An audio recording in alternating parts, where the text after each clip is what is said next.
Hey everyone, Irit here with another art journaling spread, and I am working in my Dina Wakely media journal, which is fantastic.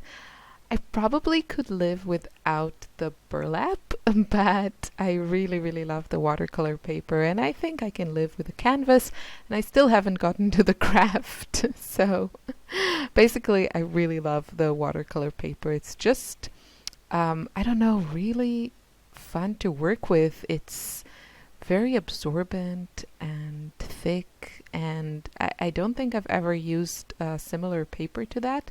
I'm really enjoying it. So I will be using my PH Martin Radiant watercolors, and I've gotten a few questions about these. And my opinion is that I wouldn't replace these with my regular pan or tube watercolor.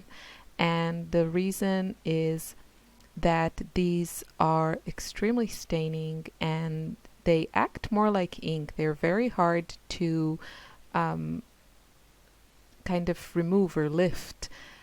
And that makes correcting mistakes a little bit hard. It also makes creating very smooth color transitions a little bit more tricky, at least for me, because watercolors, regular watercolors or traditional watercolors, are just more forgiving.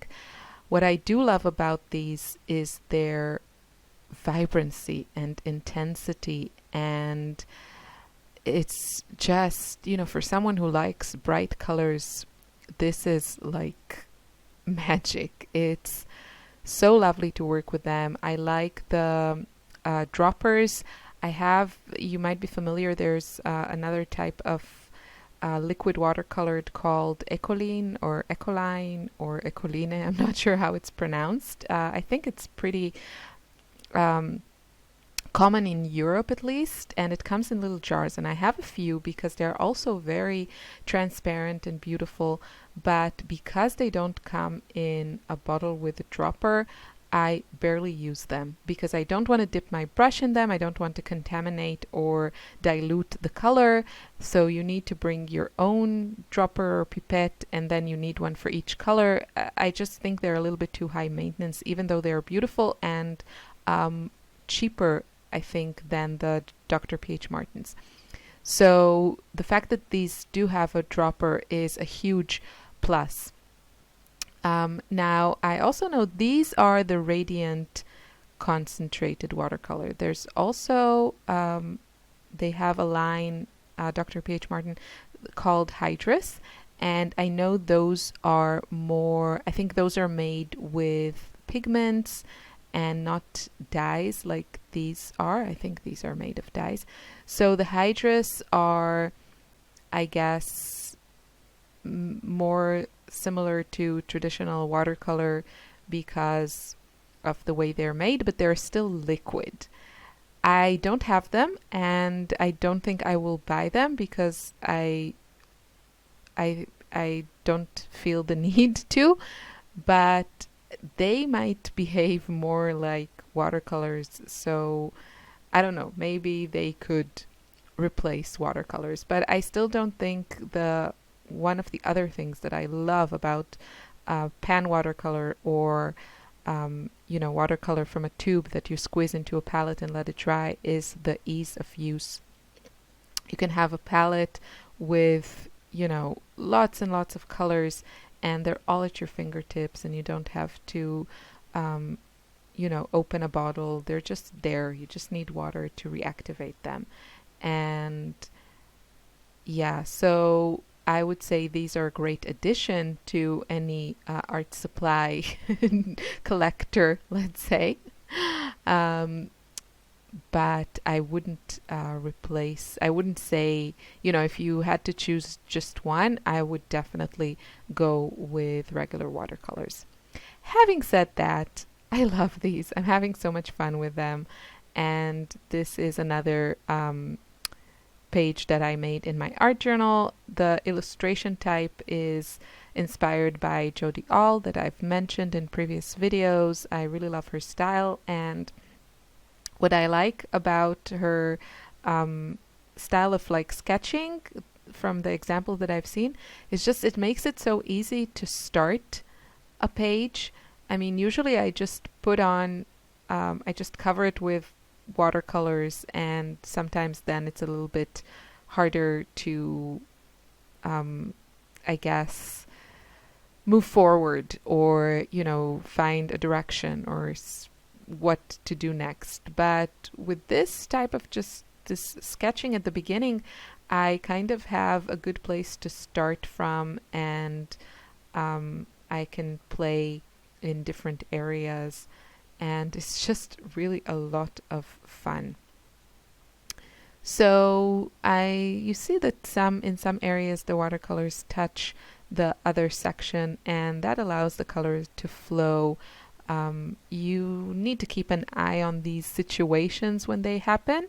I personally think it looks beautiful when watercolors do that, but you don't want like a huge puddle or everything running into another area. So you need to keep an eye on those areas if colors start to flow into one another.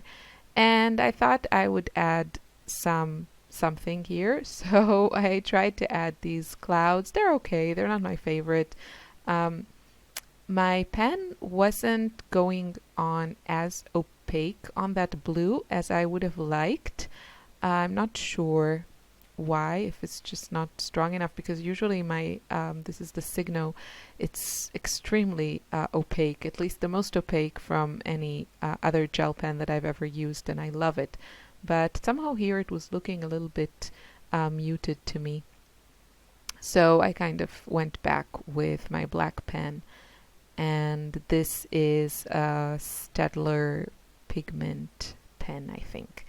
And in another section, this is another, you know, sketching like this, it's really gives you lots of opportunities for playing and experimenting, which is what art journals are all about, at least to me.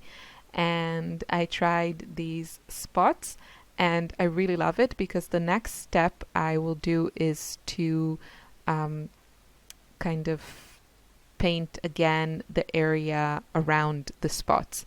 And I just love how that looks, and I'm definitely going to do it again because it looks really pretty. You can see in the spots the underneath layer, the underlying layer, the layer underneath, and then there's a more intense color between them. So you'll see I'm getting there soon. Or did I do that already? No, I didn't do that already. Okay, now I'm going to do that, I think. And yeah, it was just really, really fun to play with. So I think this will be kind of my last layer. Here's what I'm talking about, just adding another layer of paint. And this is called glazing, which is just adding a transparent layer of whatever, watercolor. You can also do this technique with transparent acrylic paint. And it's just a really interesting technique that adds a lot of depth. So, and the beauty of it is that you can still see what's underneath. So you can change the colors a bit or intensify them, and that's what I do a lot of the times. And it works really, really well in watercolors. So this is coming to an end. The other side of this spread has this burlap. The Dina Wakley journal has all kinds of surfaces in it. It's mostly, thankfully, this gorgeous watercolor paper. I hope she comes out in the future with a journal that is just that paper. And the burlap, I don't know what I'm going to do with it. We'll see.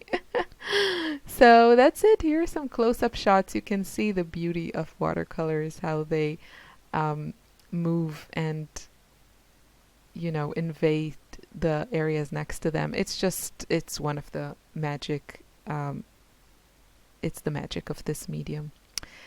Anyway, thanks for watching. I wish you a lovely day. Bye.